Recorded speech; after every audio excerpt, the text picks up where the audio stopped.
స్థానిక సంస్థల ఎన్నికల్లో కాంగ్రెస్ పనితీరుకు ప్రజలు బుద్ధి చెబుతారని మాజీ ఎమ్మెల్యే బొల్లం మల్లయ్య యాదవ్ విమర్శించారు.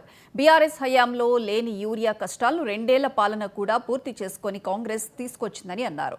ఇక దీనిపై ప్రభుత్వం స్పందించి రైతులకు సమాధానం చెప్పాలని డిమాండ్ చేశారు. బీఆర్ఎస్ హయాంలో రైతులకు అందించిన ట్రాక్టర్లను సైతం నడిపించలేని స్థితిలో కాంగ్రెస్ ఉందని ఎద్దేవా చేశారు. అభివృద్ధిలో ముందున్న కోదాడ ప్రాంతాన్ని మంత్రి ఉత్తమ్ దంపతుల నేతృత్వంలో గంజాయి, పేకాట, ఇసుక రవాణాలకు అడ్డాగా మారిందని ఆరోపించారు.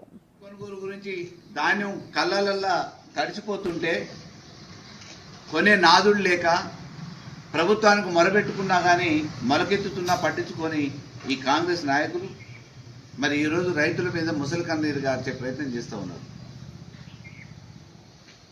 యూరియా ఎందుకు దొరకదండి? ఇవాళ కేంద్రం మీద నెపం నెప్పే ప్రయత్నం చేస్తుంటే ఈరోజు రాష్ట్ర ప్రభుత్వంగా మీ పనిని మీ ధర్మాన్ని మీరు పాటించకుండా కేంద్ర ప్రభుత్వం మీద ఒత్తిడి తీసుకొచ్చి సకాలంలో యూరియాని తీసుకురావాల్సిన బాధ్యత ఉన్న అధికారంలో ఉన్న మీరు ఈరోజు రైతాంగానికి సాకులు చెప్పడానికి కేంద్రం ఇస్తే మేము ఇస్తామని అంటాడు వ్యవసాయ శాఖ మంత్రి.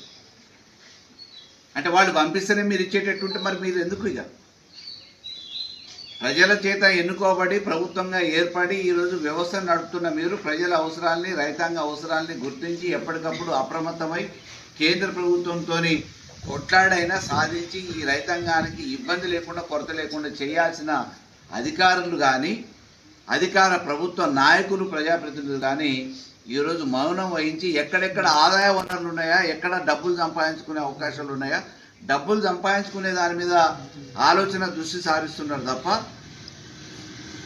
ప్రజలకు ఉపయోగపడే ఏ కార్యక్రమం మీద